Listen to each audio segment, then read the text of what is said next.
Raja ini ketakutan melihat sang putri datang di istananya. Lalu sang peri hutan melihat raja dan memberikan isyarat agar menyuruhnya diam. Karena sang raja merasa bersalah atas apa yang dia lakukan kepada peri hutan itu sebelumnya. Dan ia pun tahu maksud dan kedatangan peri hutan itu sekarang. Lalu peri hutan itu pun melihat sebuah pemintal benang dan kemudian ia pun berteriak sembari mengutuk sang putri raja.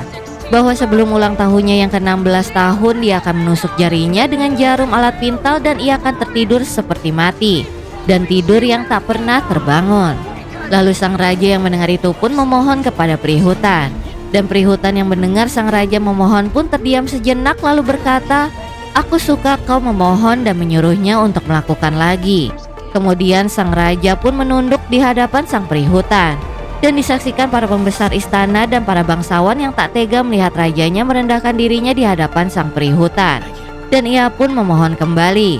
Lalu peri hutan kembali berkata, sang putri bisa dibangunkan kembali tapi hanya dengan ciuman cinta sejati. Dan kutukan ini akan berlaku selamanya dan tak ada kekuatan siapapun yang bisa mengubahnya. Kemudian ia pun pergi meninggalkan istana dan kembali lagi ke hutan larangan. Lalu semenjak kejadian itu sang raja memerintahkan untuk mengumpulkan semua alat pemintal benang di kerajaan dan rumah penduduk untuk dihancurkan dan dibakar. Agar tak bisa digunakan dan dibakar lalu dimasukkan ke penjara bawah tanah di dalam istana.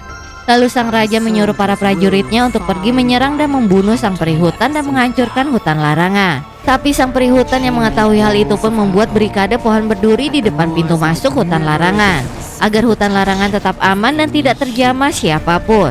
Sementara para peri kecil ditugaskan oleh sang raja untuk membawa Putri Aurora keluar dari kerajaan agar tidak diketahui oleh sang peri hutan.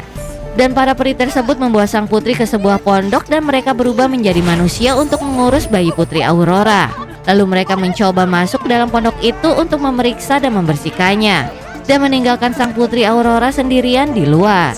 Tapi tiba-tiba seekor burung gagak sang peri hutan pun mendatangi Putri Aurora dan melihatnya. Dan ia pun mengetahui tempat persembunyian si Putri Aurora.